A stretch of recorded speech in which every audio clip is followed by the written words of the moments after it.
Last year, Father's Day started out as usual. I always woke up first. I never got a good night's sleep, so I knew it would be quite a while before my 18-year-old wife and my 18 and 17-year-old girls woke up and joined me. Every year for Mother's Day, I made my wife a nice breakfast of mimosas. For lunch, I would make her a cheese, fruit, and nut plate with a bottle of good white wine. For dinner, I would make her favorite dinner, grilled steak and baked potatoes paired with a good Cabernet Sauvignon. When the girls were younger, they helped with breakfast and the obligatory waiting for mom, but as they got older, I was left alone to pamper them. No big deal. My wife usually reciprocated by cooking me a special breakfast, although on Father's Day I cooked steaks for dinner. So last year on Father's Day, I waited until my wife woke up to make me breakfast, which doesn't happen on any other day of the year. She doesn't know it, but I usually eat something small when I wake up around 6. I would starve to death if I didn't eat until she wakes up around 9, which is early for her on the weekend. When she woke up, she gave me a kiss, wished me a happy Father's Day, and started making a special breakfast for the family. For lunch, we went to a kitschy little cafe with Doctor Who-themed sandwiches, and overall it was a good day. My wife is a slave to the calendar and knows when all the important dates fall. She manages everything from holidays to the kids' activities with a dry erase calendar hanging on the side of the kitchen cabinet. All holidays, milestones, school events, half-days, etc. are recorded on the calendar. Nothing is ever missed. Except when I miss something, of course. The next year, when my wife was putting the dates on the calendar at the end of May, she said, "Hey, Bill, your birthday falls on Father's Day this year." It wasn't the first time, so I wasn't surprised. I said, "Nice. Don't save money and cheat me if I don't get 2 gifts." Kathy replied with a laugh, "You'll never leave me alone if you get cheated out of a gift. I'm going to have to do something special for you this year." I kissed her cheek and squeezed her ass as I walked out of the kitchen. I hoped she meant something more than the annual birthday and Father's Day blowjobs. She started giving me blowjobs when we were making regular love, but never finished them. They were usually part of foreplay, except for those 2 days when she brought it to an end, so to speak. On my birthday and Father's Day, she would give me a good blowjob, not expecting to get one in return. I usually brought her to orgasm when she did. I wasn't a complete idiot about it. I was horny and thought I was going to get super rare anal sex on my upcoming special day. The weeks leading up to my big day were strange in our house. My wife was acting strange. She was working late, snapping at me and the girls about little things, and she started dressing for work more often. She worked as the bakery manager at our local grocery store. She had never worn makeup before, but around this time she began to do so. She also wore a scarf over her clothes, which consisted of a white button-down shirt and pants. She would leave another button undone, which further showed off her ample cleavage. I started to have my doubts when, on the Friday before my birthday, she went somewhere without me. We often met together with a core group of married couples, so she rarely went out with the girls alone. If someone was going out for a drink and invited her along, she would let me know the place and I would meet them. It's not like I was an ogre and wouldn't let her do things on her own. She always said she enjoyed her time more if I was with her. It made me feel good, and I thought our marriage was pretty strong because of little things like that. For my part, I didn't do much without her outside of our social circle either. It just worked for us. We weren't party people or big drinkers. Our idea of a nice Friday night was just hanging out on the couch together and watching a couple of movies. That's why I was surprised to see her coming down the stairs that Friday, dressed to the hilt. She was wearing a new short skirt, nude stockings, and high-heeled shoes. She had also clearly been to the tanning salon and had her hair done. I whistled and asked, "Shit, honey, did I forget about the fact that we're going out? Let me get dressed real quick." "No, Bill. I'm going out with a few people from work. I thought you could order a pizza for yourself since our girls are going out too." I was shocked. She had never mentioned it, and it wasn't on her precious calendar. "Oh? You didn't tell me you had plans. I thought we'd finish our shows tonight."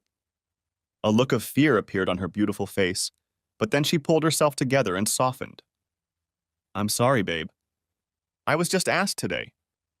I made it a point to look her over from head to toe and said, "So you just found out today, and in the hour you were at work before me, you bought a new skirt, went tanning, and got your hair done?" I was getting angry. She was lying to me, but I couldn't prove it. I couldn't believe she could cheat on me. It was out of character.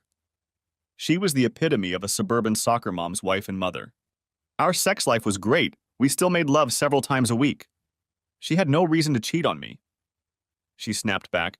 I worked half a day today. I wanted to look good for a change. Before I could respond, she was out the door without another word, leaving me wondering what the hell had happened. I waited for her, and she came home just before midnight. Her hair was no longer lying down, but was put up in a regular ponytail. So much for the hairstyle. She walked past me without a word and went upstairs. A few minutes later, I heard the shower running. I could only shake my head and wonder what she had done that she had to shower before bed. She didn't come down and say goodnight before going to bed. I realized that something was wrong in my perfect little world, and wondered how wrong. I work in the retail industry, so I was at work on Saturday morning. Usually when I was getting ready for work, she would wake up and kiss me goodbye before going back to bed. That morning I got nothing. Once again, I was shocked. When I got to the store, I saw Missy waiting at the entrance. Missy was the morning barista at our big store's coffee shop. She was a pretty red-haired girl whose blue eyes were striking. As happily married as I was, I couldn't help but take notice of her. I had always liked redheads. "Hey, Bill," she called out as I approached the entrance. It was still locked, since it was a half hour before the store opened. The guys on the night crew could have let her in, but as she had told me before, she didn't feel comfortable alone in a store with a bunch of guys. "Good morning, Missy," I said as I opened the doors in front of us. "What's wrong, Bill?" "You look like someone killed your cat." "I'm sorry, I have a lot on my mind today." She gave me a strange look, but left it at that. "Give me a few minutes and I'll pour you a cup of our best." I forced myself to smile and said, "Sounds good. I'll see you soon." I locked the doors as she hurried to get the cafe ready for the morning rush. I knew she would be very busy once the store opened. Our little cafe was always crowded in the mornings. As I walked the floor, I would check on the crews who were preparing their departments. I always went around the departments in the morning. This was not necessary as I had a very good team of department managers, but it gave me a chance to say hello and make small talk. I felt it was important to maintain a good relationship with my team members, and I think they appreciated my efforts. The last stop on my walk was a coffee shop where Missy had my large black coffee waiting for me. "Here you go, boss. 1 cup of Megamart's best beer." "Thanks, Missy." I put $2 on the counter. "No, Bill. He's in the house today." "No way, Missy. I pay for everything here. The last thing I need is someone getting mad at me and calling corporate to denounce me." She gasped. "Bill, I would never—" "I didn't mean you, Missy. I can't take any chances, even for a $2 coffee. You'd be surprised at the things I have to put up with if I deny someone a day off or cut overtime. It's just unreasonable." "All right, boss. Fair enough." I waved goodbye and sipped from my mug. I'm sure some of the employees got free coffee from time to time. There's no way to track it, and who needs to? Too much work because of cheap coffee. I can't imagine watching hours of video to make sure everyone paid. It was different for me. Being in charge of a company was a risk. Employees lost their temper over the dumbest things. I had HR called on me because I was enforcing parking regulations. Seriously, calling HR because you have to park in your backyard. That's ridiculous. The day ended and went pretty quietly. The thing that excited me the most was the old lady who stole the cat food and bird food. It was exactly the kind of day I needed. I was busy enough not to ruminate on my new problems with my wife, but not so busy that I couldn't get everything done on time. When I walked through the door of the house, my wife and daughters were on their way out. I was surprised for a moment, but I looked at the calendar. "Bye, Daddy," my daughter said, kissing me on the cheek goodbye. My loving wife said nothing. They were going to a concert with other moms and daughters. It had been planned a long time ago and was on the calendar, but as usual, I forgot. I was hoping that I would have a chance to talk to Katie and figure out what was going on. I hated not knowing what she had done the night before. After not thinking about it all day, there was nothing left for me to do but ruminate about it tonight. I took this opportunity to do a bit of fooling around. I checked her email but figured it wouldn't work, and it did. No one else was sending emails. She had a cell phone, so I couldn't check her messages or call log. I went over to the hamper to check her clothes from the evening, but since it was Saturday, she had already done her laundry. I accomplished nothing, and after watching the movie, I went to bed feeling no better than before. I woke up on my birthday and Father's Day and started my day as usual. I ate a couple slices of toast, drank some coffee, and sat on the terrace to enjoy the morning. It was a gorgeous day.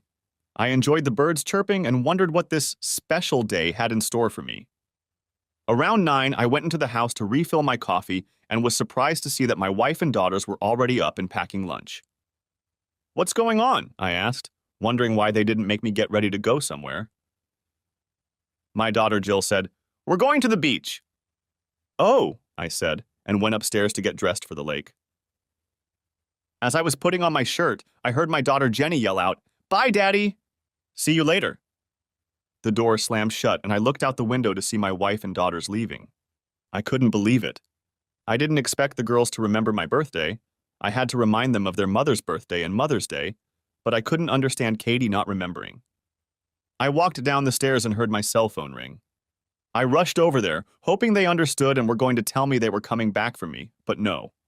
It was my mom. "Hey, Billy. Happy birthday and Father's Day."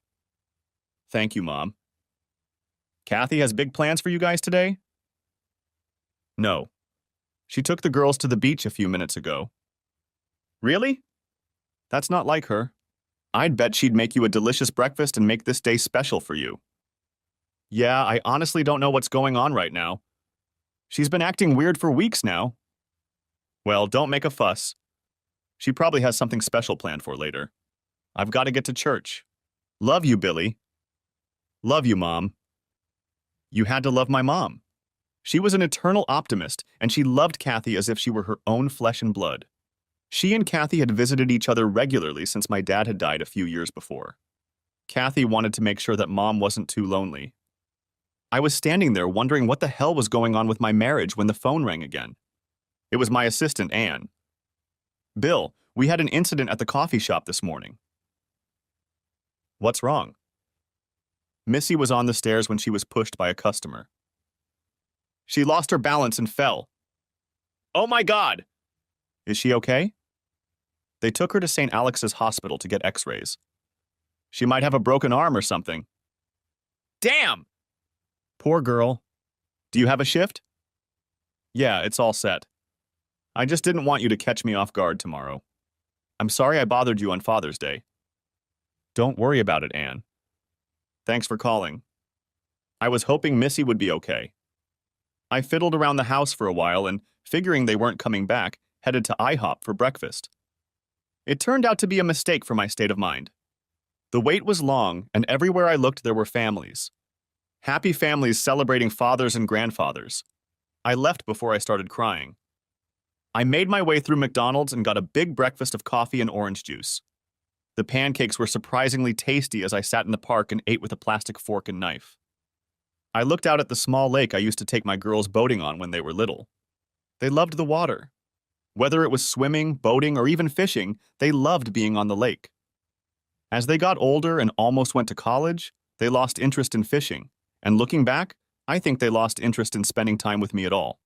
In those days, all their outings were with their mother. Probably the right thing to do. Shopping for clothes with my father, I'm sure, would have been burdensome for a young girl. At 1 o'clock, there was no word from my wife. I could only assume that there would be no dinner together. I stopped by the Doctor Who cafe and ordered a Reuben. Of course, the name was related to the show, like the Dalek Reuben Revolution or something equally silly. Being a 40-year-old man who has no idea what's cool and what's not, I took a picture and registered on Facebook. I got the usual likes and Happy Father's Day greetings from my friends and acquaintances. Oddly, my mother-in-law commented that she thought I was at the beach with my wife and girls. Apparently, my wife had been posting beach pictures on her Facebook page. I finished my sandwich and headed to a sports bar near my house. I hadn't watched a ball game in a while, so I decided to drown my sorrows in Miller Lite. The bar was crowded, and I wasn't in the mood for it, so I went to the cigar lounge next door and treated myself to a $60 Opus X. Happy birthday to me. I sat down at a table and turned on the Sox game, and a couple guys playing cards invited me to join them. "I'm Bill," I said, introducing myself to the older gentleman. "I'm Lance, and this is my brother Jerry. It's nice to meet you both." They finished their hand and dealt me in their little 5-card game. "Help yourself, Bill," Lance said, setting the cooler on the floor. I thanked him and pulled out a Miller Lite. No kids? Or is the ex having them with a new man? Asked Jerry with a smirk. I frowned and said, My wife and the girls are at the beach. They don't seem to know what day it is. Sucks, Lance added. I don't see my boys much. Both are serving? Jerry nodded and said, My daughter lives in California. My grandson Charlie just turned 2 years old. I'm going there next week. That's great, I said. When my girls turned 17 and 18, I was starting to miss the little ones running around. They both nodded understandingly. After some time of small talk, we somehow got back to the subject of my wife. Do you think she really forgot, or is she avoiding you on purpose? Asked Jerry. It was a great question that I've been pondering as well. I told them about the last few weeks, up until Friday's problems, and they shook their heads. She's cheating on you, Lance said. Jerry nodded in agreement. I can't believe it, I said.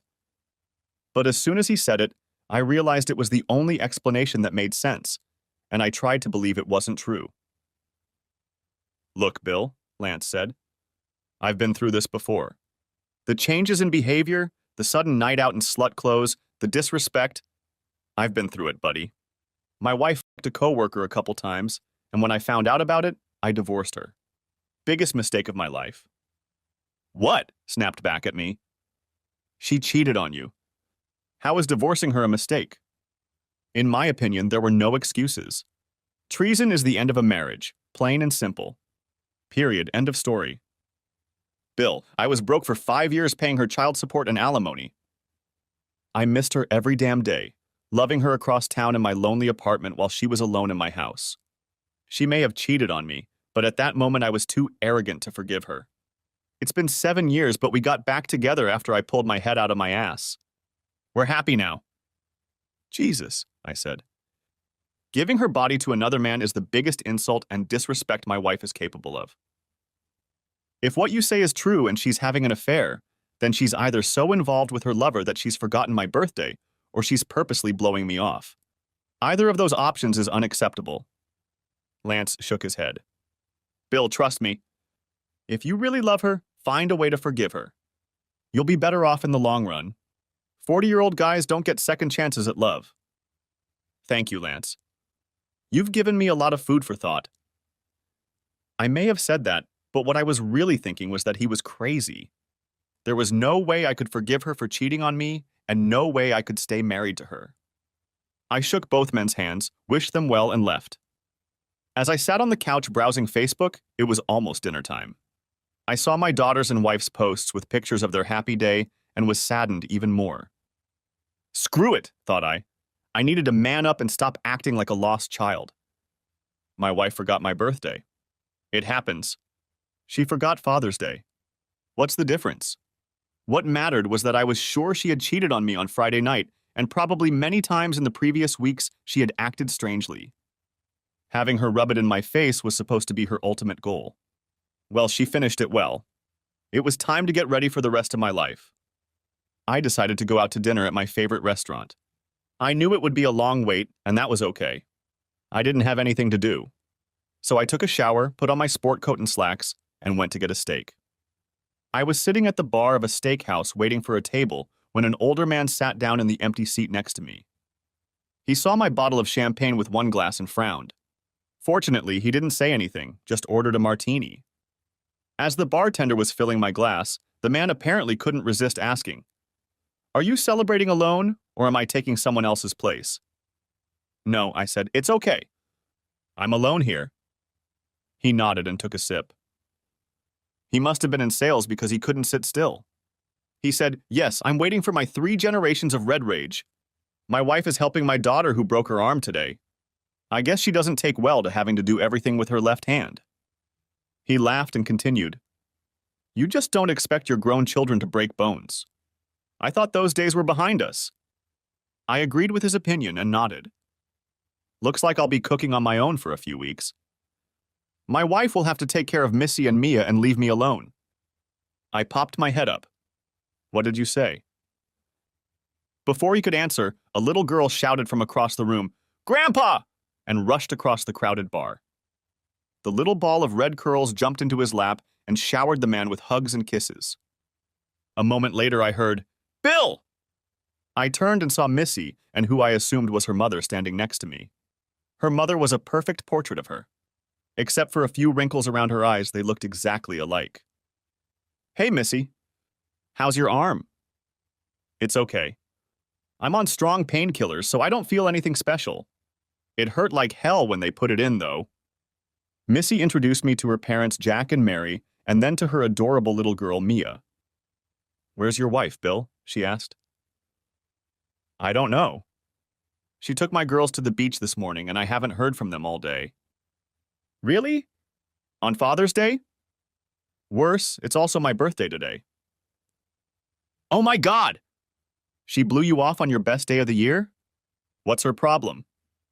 I didn't want to get into it and say more than I should, so I shrugged. "Well, forget about her." "You have to join us," Mary said firmly. I realized what Jack meant by his red rage. "I don't—" "Forget about it, Bill. You don't want them to militia on you. It's not nice," Jack said with a chuckle, indicative of his years of experience militiaing on them. "But it's your day, Jack." "I don't want to interfere." "Bullshit," he said. "This is our day." "Grandpa, you said—" "I know, Pumpkin. I said a bad word. Grandma will punish me later." "Daddy!" He winked at me as their table's buzzer sounded. "Pay up, Bill, and meet me at our table." "No payoff." He said it in the tone of a drill instructor. He tossed a 20 on the counter and left. "I'm sorry, Bill. My parents can be thick-headed." "Don't worry, Missy. I suppose it's better than eating alone." Conversation over dinner was light. Bill and I told stories about our daughters growing up, and Mia asked lots of questions. She kept giggling at the awkward stories about her mom as a child. After dinner, my phone rang. I saw that it was my wife, ignored the call, and put the phone on the table. "Your wife?" asked Mary. "Yes." "It's more than you think, isn't it?" asked Missy. "I think so, but I have no proof." "Bill, everyone makes mistakes," Mary said, looking directly at Jack. "Maybe you can find a way to forgive her." Missy popped her head up and stared at Mary. I beckoned to the waiter and handed him my credit card. "Well, I've destroyed enough of your meeting. Thank you for inviting me to share a meal with you." "Bill, let me—" "No, Jack. It was an honor to have lunch with you, and especially one of my favorite employees. It's on me. Happy Father's Day." I shook their hands and walked over to the waiter's counter to sign the check. I didn't even have hard evidence that she was cheating on me, but I'd already gotten 2 to 2 from people telling me I should forgive her. What's wrong with people? The phone rang over and over, but I ignored it. I pulled into my garage and was greeted by 2 whirling dervishes, showering me with kisses and hugs, apologizing for abandoning me on Father's Day. "Girls, don't worry about it. I don't expect you to remember when it's my birthday. "It's your birthday today?" yelled Jill. Then she ran into the house, yelling at my wife. "Daddy, we didn't know." "I'm so sorry," she sobbed against my chest. "You must hate us." "No, baby. I love you more than life itself." When she suggested last night that we go to the beach today, we jumped at the opportunity. "We didn't think—" "Baby, it's all right. Don't worry about it. I'm not mad at you." I didn't tell her I was mad at her mother, but that was my problem, not my daughter's. "Let's go inside." I walked through the kitchen, ignoring my wife crying and being scolded by my daughters, and went upstairs to change. Putting on shorts and a t-shirt, I returned to the war zone and found my wife sobbing alone. "I'm sorry," she muttered. I shook my head and went out on the deck with a beer and a cigar. It was a beautiful night, and I was enjoying the quiet, thinking about work instead of my wife, when the sliding door opened. "Bill, "What's his name?" I asked, interrupting her. I didn't look at her, and she didn't go any farther out on the deck. "Bill." "What's his name?" "The man you had sex with on Friday." My anger was building. I heard the door close, but she didn't come out. She didn't deny it. That's when I realized I was going to see a divorce lawyer soon.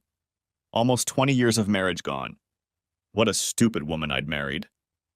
At this point, I started thinking the worst. How long had she been cheating? Was he her first? Did I know him? Were these girls even mine? It's amazing what negative thoughts come into your head when you're treated so badly. I decided to request a paternity test for the girls as part of the divorce.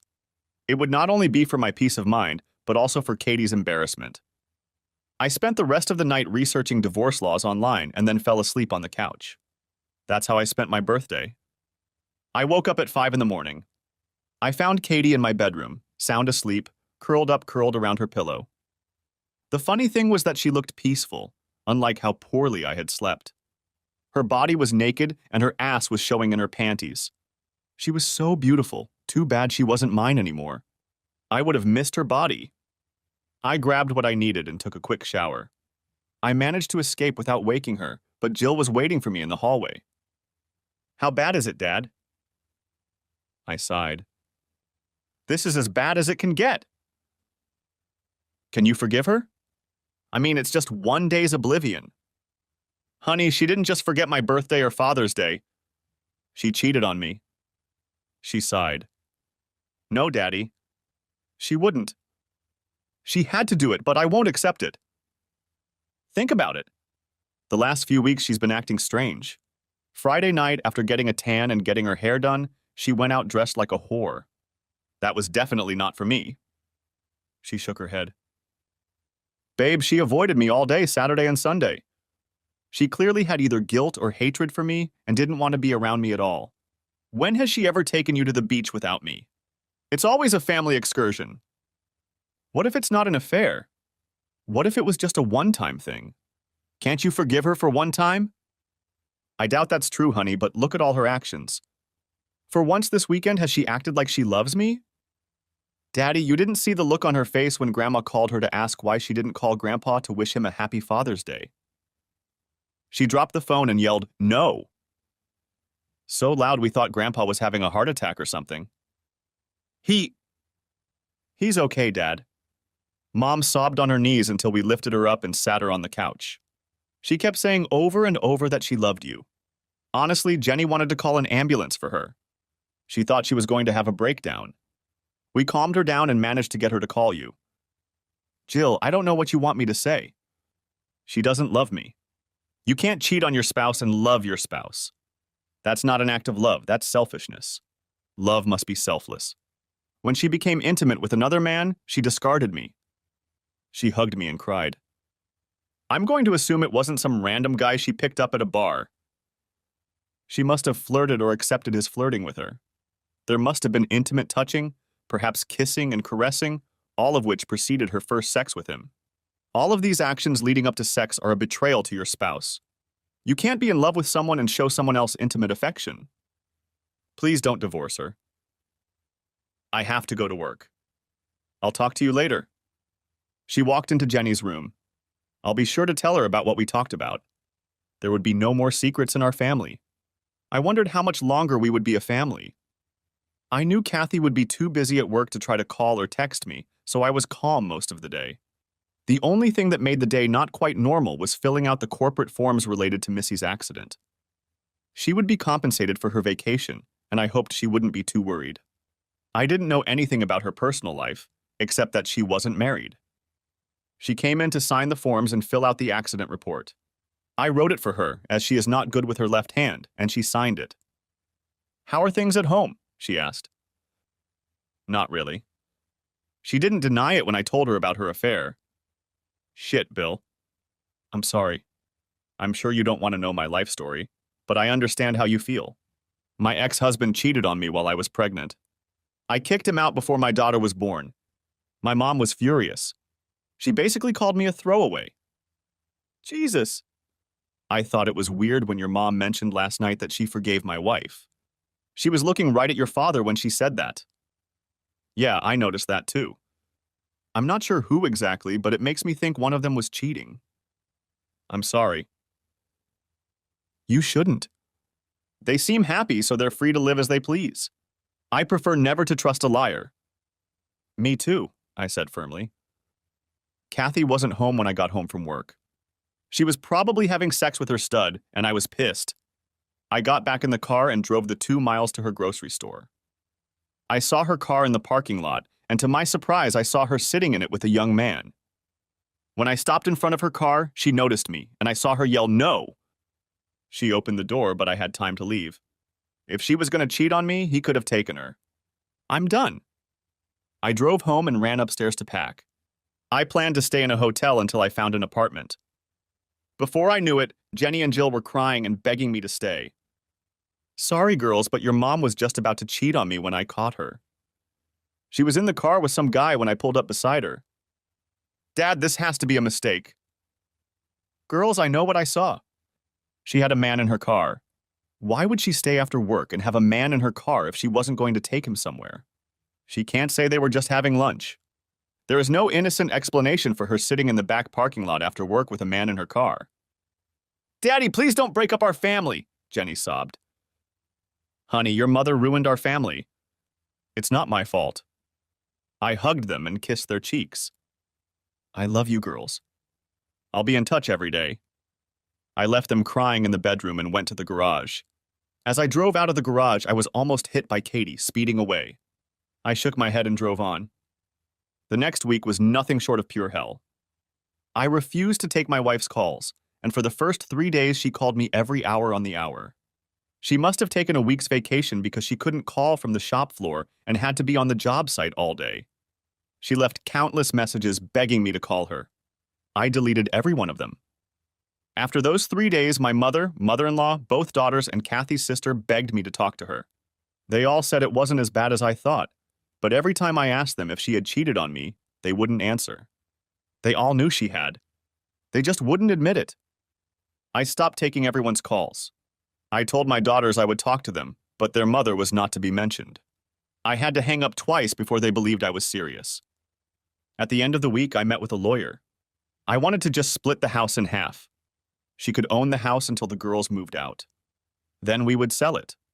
The lawyer said I could get more than half of the proceeds for the house since my contribution to the down payment and monthly payment is more than Kathy's, but I told him to just split everything equally. I thought alimony or maintenance was a done deal, but it turns out that since my wife makes enough money to support herself on her own, I don't have to pay her anything.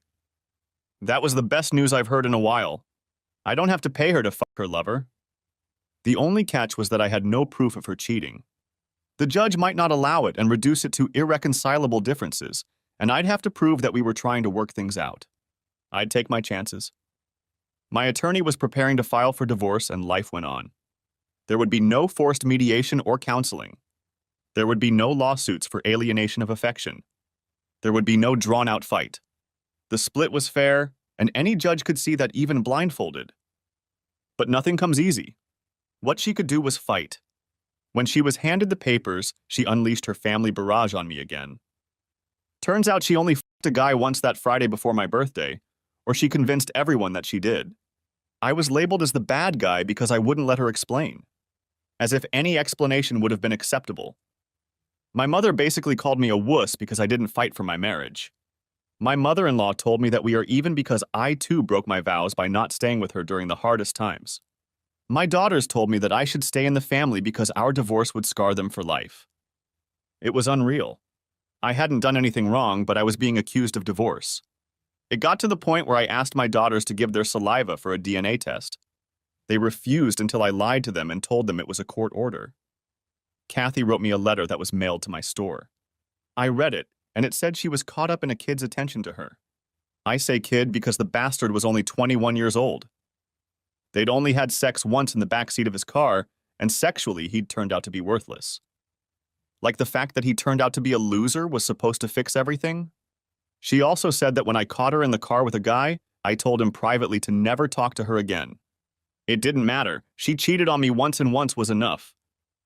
The best part was that because she gave me the letter, I didn't have to prove cheating for the divorce.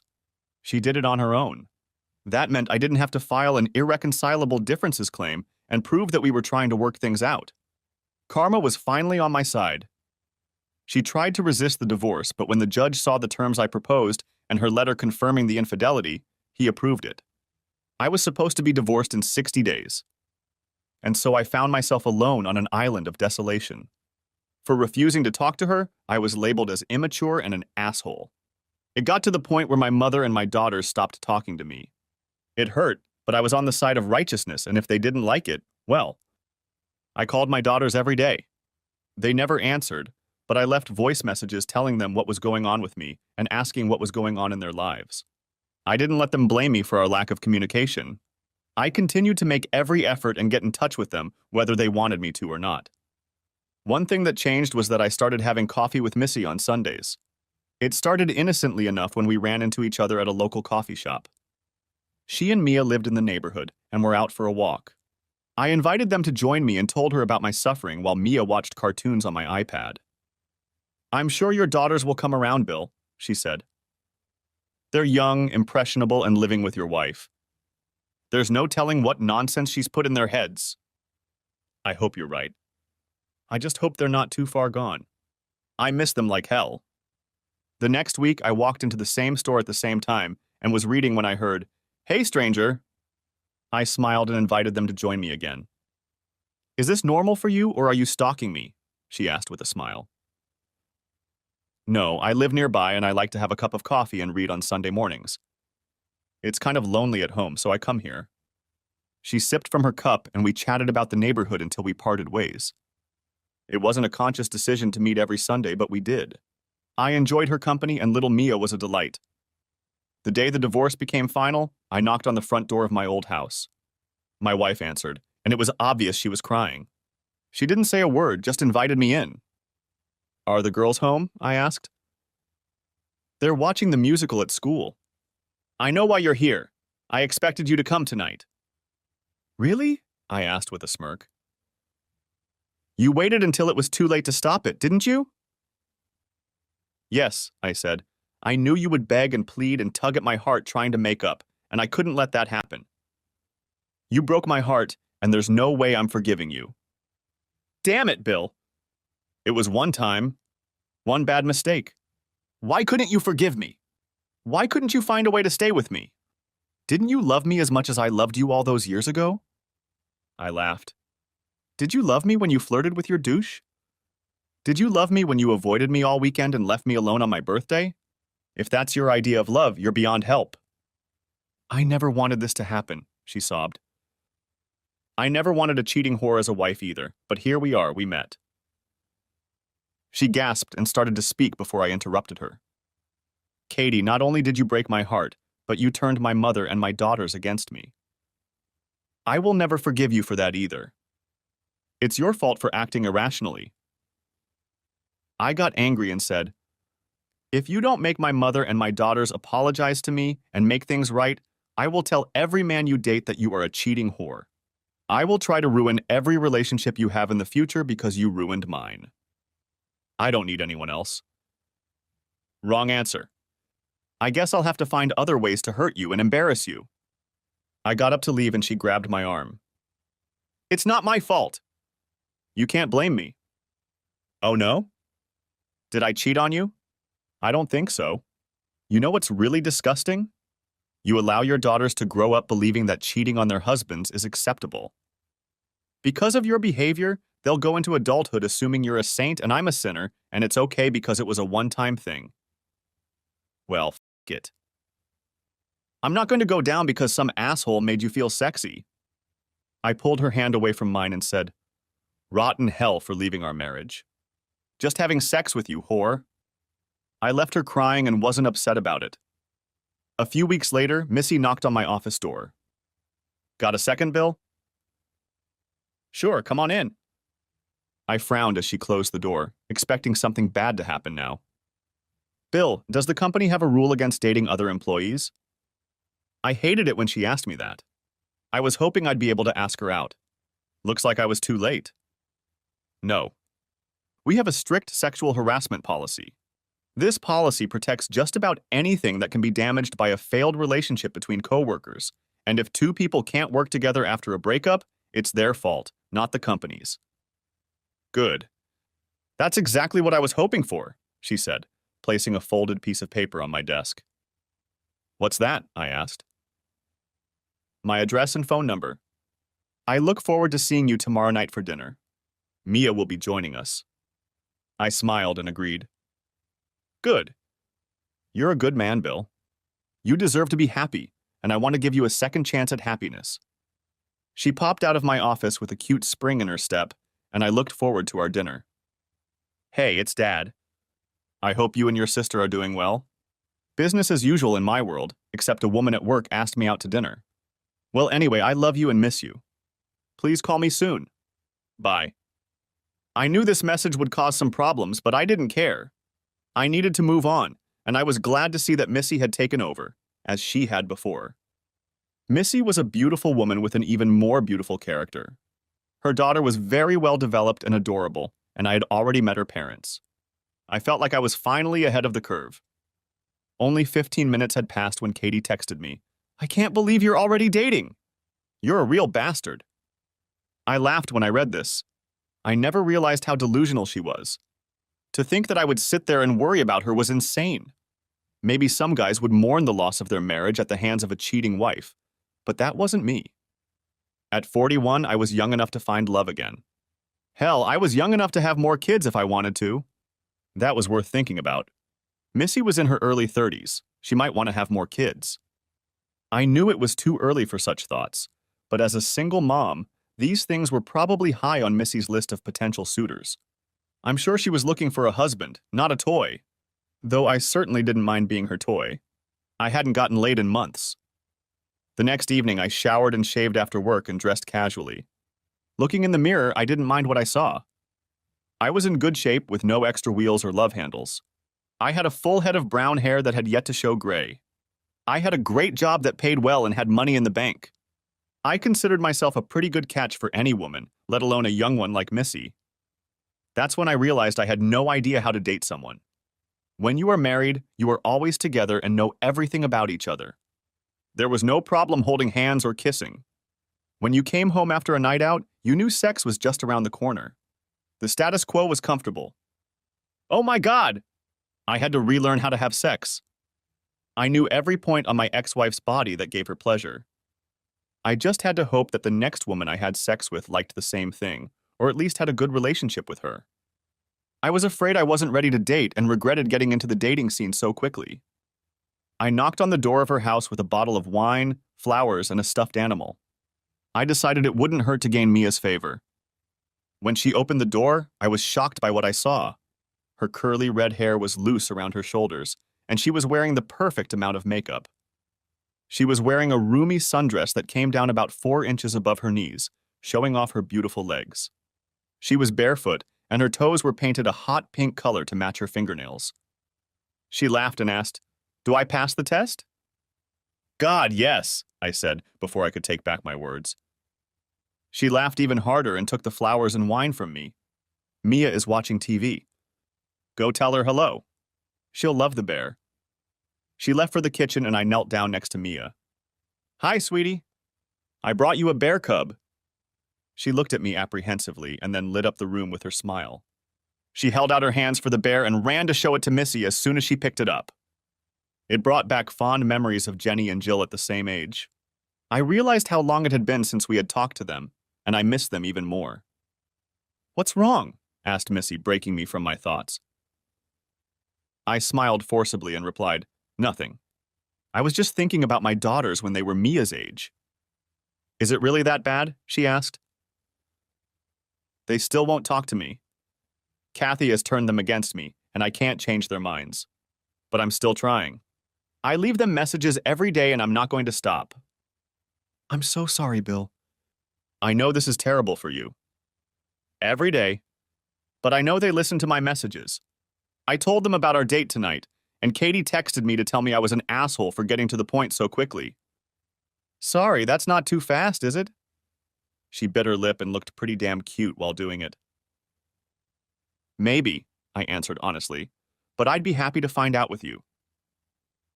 She smiled and took my hand. "Dinner is ready. I hope you like pasta with meat sauce." "Sounds great." "Oh, I have garlic bread too, so you should be ready for us to make out on the couch later." Mia giggled and I stood there shocked that Missy had gotten so candid. She saw my awkwardness and said, "Bill, we're both adults, and I've known you for 3 years. I know what kind of man you are, and it doesn't take much to realize that I really like you. You're going to be a hot commodity soon, and I want to stake my claim early." "Hot stuff?" I asked. "Yep. You have no idea how much buzz the news of your divorce has caused at the store. Honey, your appearance on the market, so to speak, has caught the attention of many unmarried ladies. You're a handsome man in good shape, you're smart, stable, and we all know how you feel about fidelity." When I sat down at her table, I felt quite good. "So I'm getting in line early," she finished. I took her hand and squeezed it. "I like you too." Mia, not wanting to be left out, said, "Sketty is my favorite." "I like Sketty too." "The fattier the better," I said. Seeing a jar of Parmesan cheese on the table, I added, "And you must have really stinky cheese." She giggled and replied, "It's not stinky cheese. It's Parm. "Stinky cheese," I said, bringing the jar up to my nose and imagining it was the worst smell ever. "Wow, this is really stinky cheese." Missy shook her head as I handed the jar to Mia. She sniffed it, shrugged, and poured a generous portion over the spaghetti. Over dinner, we kept up a light conversation. I asked about Mia's preschool class and her friends. She easily told me all the details she could remember. I enjoyed the conversation immensely. After a while, I realized that Missy wasn't talking. She was smiling broadly and just watching her daughter and I exchange a few phrases. Eventually, she started collecting plates and I said, "Let me help." "Oh no. She hasn't told you about her favorite TV shows yet." She laughed as Mia started telling me about all the best children's shows. After putting Mia to bed, Missy came back and sat next to me on the couch. I handed her a glass of wine and she sighed contentedly, putting her feet up on the poof. I love being a mom, but sometimes it's the best part of the day for me. Instinctively, I put my arms around her. When she snuggled up to me, I said, "It's worse with two." "You bet. Do you think your girls will come around?" "I hope so," I replied thoughtfully. "I'm doing my best right now, but it's still raw for them." She turned and kissed my cheek. "You're a great father. Just don't give up the fight for them." She set down her glass and leaned back in her chair. "Bill, I've already told you that I really like you, and I'm too old to play the will we or won't we game. I'd like to keep seeing you, and that includes inviting you into my bedroom." I was about to tell her we didn't have to do that, but she raised her finger. "I know you want to be a gentleman and all, but you don't have to be. What I'm trying to say is that I don't want to be your girlfriend having sex with you or a friend with privileges. I'm warning you that I'm looking for an exclusive relationship. I have a daughter to think about, and frankly, she needs a daddy just as much as I need a husband." I tried to speak again, but was again rebuffed. This conversation usually ends with the guy picking himself up and running away. I don't think you're like that, but I'm giving you a way out. If you want to sow your oats and experience the single life, I'm not your girl. If, however, you want to see if we have a chance at a long life, I'm your woman. "Wow," I said. "Did you prepare that speech or was it given on the fly?" She frowned, misinterpreting my feelings. "Missy, as you said, we've known each other in a working relationship for 3 years now. The last few weeks of having coffee together have been very pleasant. I'm a family man, that's all I've ever been. I don't know how to be single, and the thought of dating scares the hell out of me. If my wife could keep her legs shut, I'd still be a happily married family man. No, I don't want to play on that field." She smiled and took my hand. I continued, "You're beautiful, smart, and you make great spaghetti." She laughed and playfully clapped me on the shoulder. "I'd like to be your boyfriend. Consider me part of creating something good for all of us, including your little girl." We didn't make love that night. As much as I wanted to take her right there on the couch, I decided it was best not to rush things. She had practically confessed her love to me and was very aroused, and I decided that for my comfort, it was best to take my time. I received a gift from the gods when I received an application for a managerial position. I never learned the name of the brat who ruined my marriage and couldn't get back at him. But when he showed up for an interview for the night manager position, I recognized him immediately. I knew he would never recognize me, but he might recognize my name, so I asked Anne to interview him and hire him on the spot. On the second night of his job, I waited in the parking lot for him to start his shift. I walked over to his 90s car and put a 40-inch TV I had bought from a competitor in the back seat. We had the same model, and I happened to know that one of them happened to be in stock. In the morning, I timed my arrival to coincide with the end of his shift. I walked him to his car, chatting about what he thought of his crew of guys. When we got to the car, I noticed the TV in the back seat and pretended to be shocked. "Jeff, did you buy a TV before your shift?" "We're not open yet." "No, Bill. It's not mine. I don't know how it got there."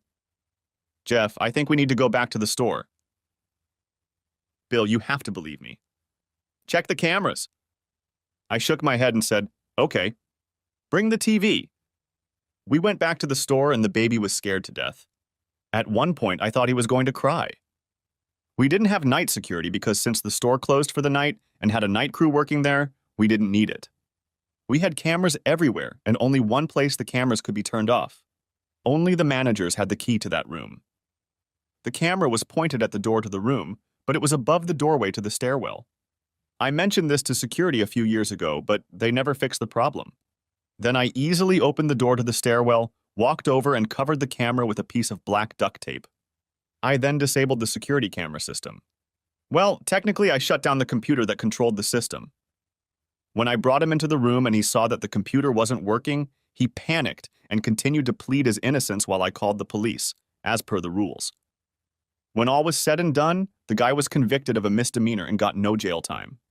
I was hoping he'd get a couple months, but it wasn't an expensive enough TV. He had to do a bunch of community service and pay a fine, which oddly enough was more than I paid for the TV.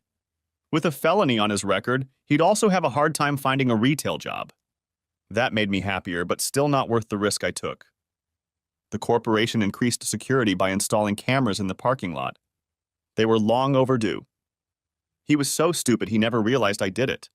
He tried to blame the team for setting him up, but he couldn't prove anything.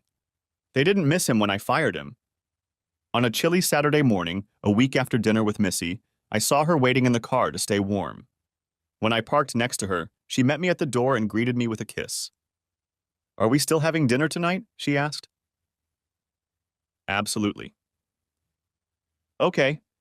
I have something special I'm cooking for us. You won't want to miss it." "I wouldn't." "Is that the tramp?" asked Katie from behind me, interrupting me. "Excuse me?" shouted Missy, unclenching her claws completely. "Katie, what do you want?" I asked, getting annoyed. "I've been trying to call you." "Did you block my number?" "Yeah. After your 30 messages about how I'm an asshole for continuing to live, I'm done." "What do you want?" "I want to talk about the girls. We need to deal with college. They can go wherever they want. I took care of the money for them. I'd like to be a part of it, but since you poisoned them against me, they won't talk to me. They're afraid you won't pay your tuition." "Of course I'll pay for it. I still love them, even though because you can't keep your legs closed, I lost them in the divorce." Missy laughed. Katie glared at her and said, "It's not my fault you couldn't forgive me for one slip-up." "Oh? One slip-up? It was only once because you weren't tactful. I dealt with you right away." "It doesn't matter." "You should still be my husband. We should still be a family." "You're delusional. You cost me my marriage, my family, my daughters, and my mother. I swear you better never date a man if I find out about this. You'll never see a second date. No one wants to date a cheating whore, unless they know about your reputation and are looking for easy sex." I turned and walked toward the store. I heard yelling behind me, and when I turned around, I saw that Missy had Katie pinned against the car, jabbing her finger in her face. "Stay away from my man, bitch. You threw him away and I picked him up." I ran up and pulled her away. "Stop it, Missy. She's not worth this kind of trouble." "You heard me, bitch," shouted Katie, and turned and walked toward the store. "Please go away, Katie. It's over between us and it's your fault. Yours and yours alone." I left her sobbing by the car. I caught up with my panting Missy and took her hand. She looked up and smiled at me, slowing down. "I'm sorry, Bill. I guess I was being too territorial." "Oh no! I like it when women fight over me in the parking lot. It's great for my ego." We laughed and went inside to get some work done. Later that morning, my mom called me. When I answered, she mumbled, "Billy, She didn't finish, and I heard a knock, but the call didn't end. I hung up and called back, but there was no answer. I called 911 to have them send an ambulance to her, but was told the call had already come from her house. I feared the worst and asked Anne to cover for me since I had to go. She understood, and as I ran through the store, I ran past Missy, who yelled after me. I ignored her and ran straight to my car. When I got to my mom's house, the ambulance was already pulling away, and I followed it. When I got to the back doors, I found that she was gone before the ambulance arrived at the hospital. She must have passed out while we were on the phone. I cried sitting in the lobby of the emergency room. I sat there alone and thought about the last word my mom had said to me. What was she going to say? Maybe it was, "Am I in trouble? Am I having a heart attack? I'm sorry?" The phone rang and it was Missy. "Hey, my mom just died." "Oh, Bill. I'm so sorry." "Yes, thank you. I'm afraid I won't be good company tonight." "No, I'll be with you." "You need me, please let me come." "Okay, yes," I said. I didn't want to be alone and I was glad she'd agreed to be with me. "I'm on my way home. I'll meet you there after you get out." "Okay. I'll see you soon." I finished talking and went to my car. Instead of driving home, I drove to my old house. I needed to tell my girls, whether they wanted to see me or not. As I pulled up to the house, I saw both girls' cars in the driveway and sighed. I had never imagined that the first words we would say to each other would be such news. I didn't care that I didn't live there anymore. I entered the code into the garage door opener and stepped inside. Kathy's car wasn't there, and I was glad for that. I don't think I was in the right state of mind to see her. The living room and kitchen were empty, so I went upstairs to the bedrooms. "Daddy!" yelled Jill as I walked into her room. "What do you want?" shouted Jenny, coming in after me. "Did you come to beg?" "Well, you can go to—" "Grandma had a heart attack and died this morning," I said, interrupting her. They both gasped. "I just thought I should tell you this in person. Now I'm going to hell." I walked out and closed the door behind me. I heard Jenny yell for me to wait, but I ran to my car and drove away. I went to the little lake where I spent so much happy time with the girls. It was too cold for boats, but the water was starting to thaw and was very calm. I sat down on the picnic bench and cried again. This time I cried not only for my mother, but for the loss of my daughters. The fury in Jenny's voice told me that I wasn't needed in her life.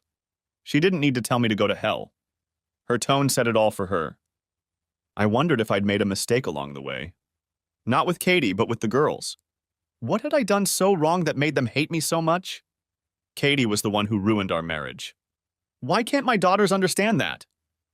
I don't know how long I sat there, but I heard someone approach. I turned around and it was Katie and the girls. "How did you find me here?" I asked, turning around to look at the lake again.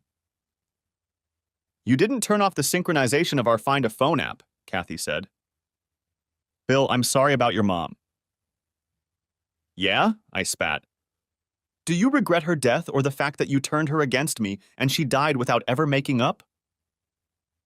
She didn't say anything. "Leave me alone, I can't deal with your shit right now," I continued. "I'll never forgive you for what you did to me." The last time we talked, she told me she wouldn't talk to me again until I came to my senses and backed out of the divorce. She didn't even say she loved me when she hung up on me. I'm so sorry, Bill. For everything. I heard her leave and Jenny said, "Dad, we're sorry too. Please forgive us for being bitches." I turned around and they both rushed over to hug me. We cried in each other's arms for what seemed like an eternity. It's not my fault, girls. Why can't you realize that what your mother did is the reason we're no longer together? We're sorry, Dad, Jill said. We just thought you should forgive her. She loves you, it's so obvious. Not enough to keep me faithful, Jill. I'm sorry, girls. I'm so sorry. We hugged again while Kathy watched from the warm car. Girls, I need you so much. You'll be leaving for college soon, and I'm going to miss you. We're wasting so much time. We get it, Daddy, Jenny said. We're not going to shut you out anymore, Jill added. I wish your grandmother had a chance to do the same. Daddy, can we come with you? We haven't seen your new house yet. Maybe we could get a pizza. Sure, tell your mom and let's go. When I pulled into my driveway, I saw Missy's car. I forgot she was coming. Girls, it looks like you're going to meet Missy. Is she your girlfriend? They asked in unison, making me laugh. Yeah, well, I mean, we just started dating.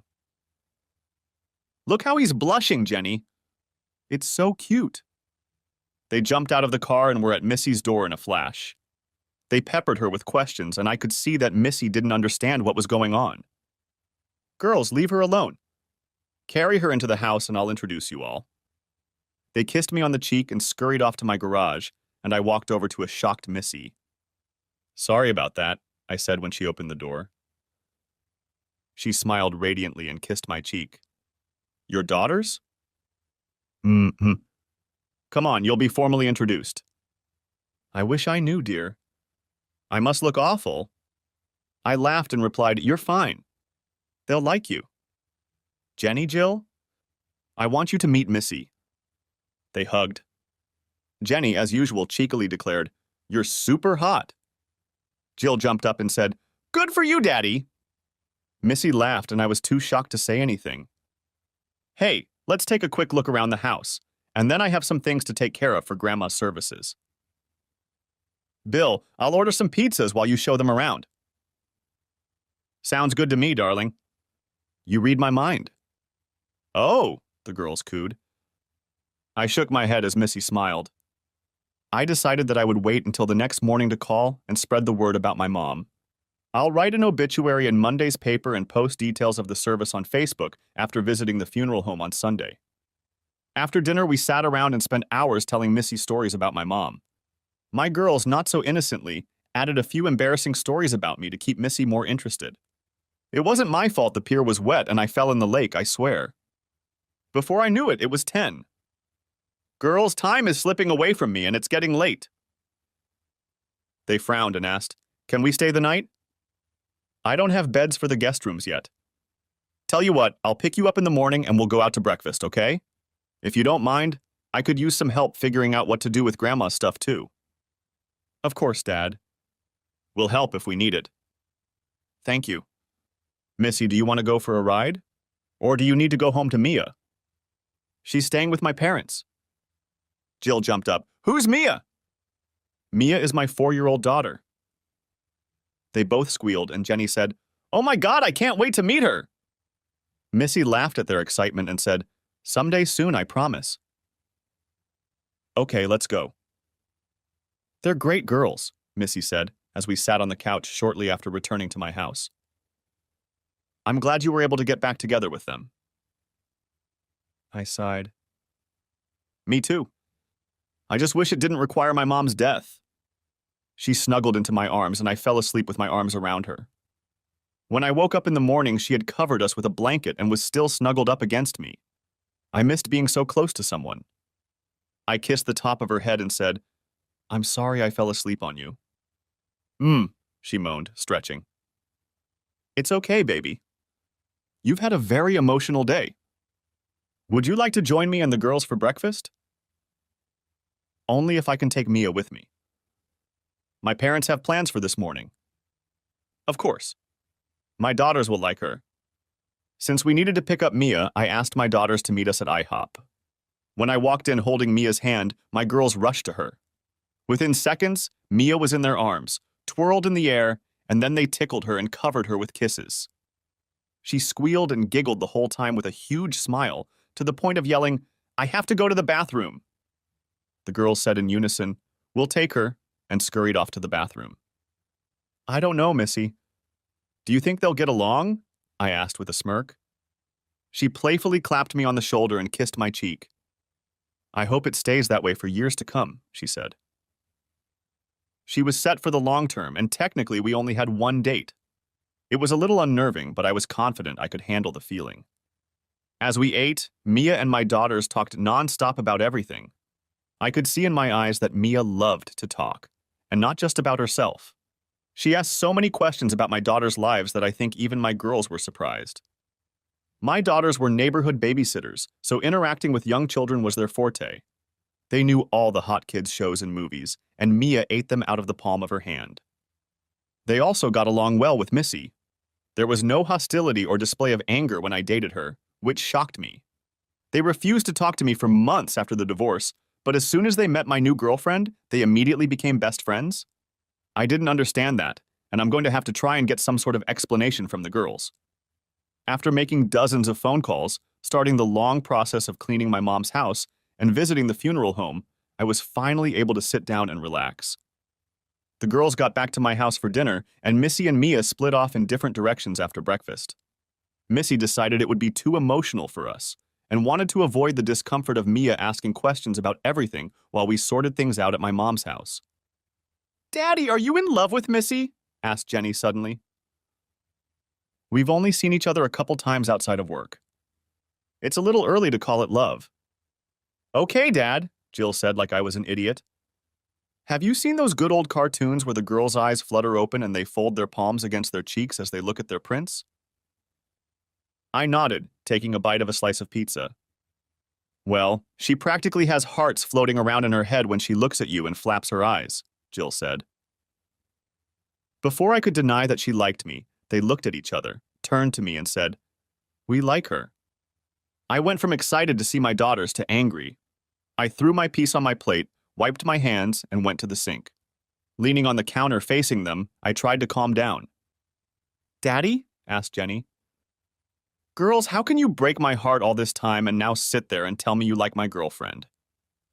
What have I done to you to make you think it's okay to shut me out? Ignore me? Tell me to go to hell when I see you for the first time in my life? What did I do? Do you know how many times I cried after leaving you a message I knew you didn't care to receive? Mom made us." "What?" shouted I. Jill replied, "It all started when my mom told us, if you think you're losing us, come back to her and we'll be a family again. We are so sorry." I turned around and Jenny, seeing a tear on my cheek, rushed to hug me. "Dad, we're sorry.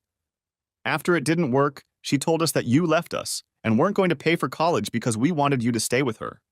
She told us that the messages you left were just a ploy you used in the divorce to make it seem like you were the good guy to please the judge. And you believed that. Dad, how would you react sitting with her day after day and hearing her defend her one-time mistake against 20 years of love? We thought you were being unreasonable." "What about me? Would you let your boyfriend cheat on you?" I didn't get an answer. "Where does the border run?" I asked decisively. "Once? 2? 5? Answer me!" They started crying and we hugged. Their hugs immediately calmed me down and I felt awful. "I'm sorry, girls. I missed you guys so much." After each of them confessed their love to me, I said, "It's time to bring you home. You have school tomorrow. Don't forget to have your mom tell them about the wake and funeral. You're going to need some free time this week." We hugged one more time and I watched with warmth in my heart as they drove away. I looked up at the sky and said, "You didn't have to go to bring the girls back to me, Mom, but thank you. I'll miss you." Wakes are hard for me because I always felt uncomfortable sitting in a room with a dead body. My mom's wake was especially hard. Throughout the day, I walked over to the casket several times and looked at her. She looked peaceful. I was glad that she would see my father again. A few years before, he had died of cancer. He wanted a different kind of funeral without a wake. He, like me, thought it was strange for people to interact with a corpse. Mom had it all planned out. I guess you get older when you think about things like that. She'd even picked out the casket. All I had to do was set a time and day and take care of the small details of setting up the room and the service. I was glad she had done that. I was standing at the front of the room talking to one of her friends when Katie and my girls walked in. My daughters greeted me with warm, tear-filled hugs, and Katie gratefully left me alone. After saying the prayer, Kathy put something in the casket and went to the back of the room where she sat alone. I looked to see what she had put in there, and it was a picture of Kathy and me hugging my mom. She was holding each of our babies in her arms, and a smile a mile wide shone on her face. I picked up the photograph she had hidden away and reverently placed it next to her hands. It was the first time I cried that day. Later, the priest wanted to begin the prayer service. Kathy never left her seat at the back of the room. She engaged everyone. You can't be a family member for as long as she was married and not recognize people, and they all loved her. The protocol was for the immediate family to sit in the front row of chairs. My girls sat on my right and Misty on my left, but that felt wrong. I stood up and turned around. I saw Katie, who was still standing in the back of the room, wiping tears from her eyes. It didn't seem right to me. My mom wouldn't have wanted this. Kathy was as much a daughter to her as she was a wife to me. I walked to the back of the hall. When everyone was sitting and waiting for the service to begin, they noticed me and started following me. I held out my hand to Katie. "Come here to me. You don't need to hide here." She started sobbing and hugged me. Letting go of me, she whispered, "Thank you." We walked to the front of the hall, and my Uncle John gave her his seat, which was next to my daughter. "You're a good man, Bill," Missy whispered, kissing my cheek. It was the strangest feeling of my life, holding Missy's hand when my ex-wife was only a few feet away from me. I prayed that I wouldn't regret it later and have a problem with them. As we were wrapping up the day, I was saying goodbye to the last of the visitors when Kathy came up to me. With Missy next to me, I wondered how Katie would behave. I hoped she wouldn't start a fight out of respect for my mother. "Bill, thank you for inviting me into the family today. It means more than you can imagine. She loved you like a daughter. It was the right thing to do." "Oh, that reminds me. If you want, you can ride in the limo with us and the girls tomorrow." She hugged me and cried. I felt Missy's hand on my waist, and I was afraid a fight was coming. "Well," Katie said, breaking the embrace, "if you don't want anything from me, I'll go home." I shook my head negatively, and she smiled briefly at Missy. "I'm glad you're here for him. You may not know it, but he was a mama's boy. It's going to be really hard on him soon that she's gone." With those words, she turned and left the room. Missy hugged me from all sides and said, "Let's get you home."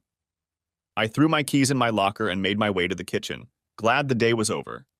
Missy was sitting at the table, accepting a cold beer from me. "I think things with Kathy went better than you expected."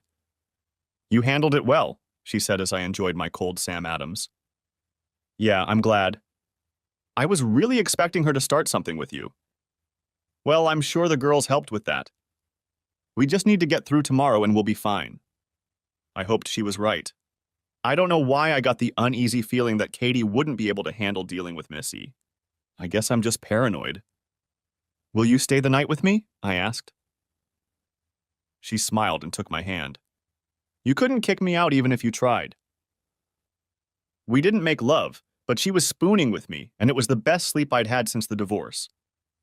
"You're watching me like a hawk." "I'm not going to abuse your gift by getting into an argument," Kathy said as we waited for prayer to begin. "I know that," I lied. "I'm just uncomfortable with it." She snorted and asked, "How do you think I feel? I'm an outcast here? A whore?" I frowned. "No one thinks that about you. Especially not today." "I'm sorry, Bill. I wish I could make it never happen. I wish." She cried and hurried to the bathroom. "It's hard on all of us, Bill," my mother's friend Jean said, patting me on the shoulder. "Your mom was a wonderful woman and we'll all miss her." I kissed her cheek and thanked her, glad that Katie had her mom's back to her tears. After the funeral, we were seated at a table at my mother's favorite Polish restaurant.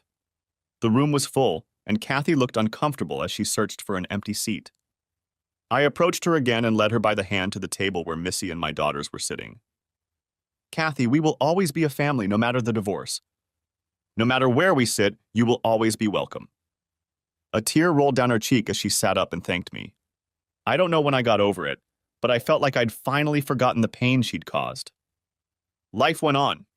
The girls went to college and Skype with me every week. Missy and I are still together, and I am very close to popping the question. Katie and I communicate infrequently but cordially. She is also moving on with her life, dating the divorced father of a friend of one of the girls. He's a nice guy. I hope things work out for them. Some will say I should have forgiven her for the one-time slip-up, but I just can't do that. I may be the bad guy in some people's minds, but I can live with myself.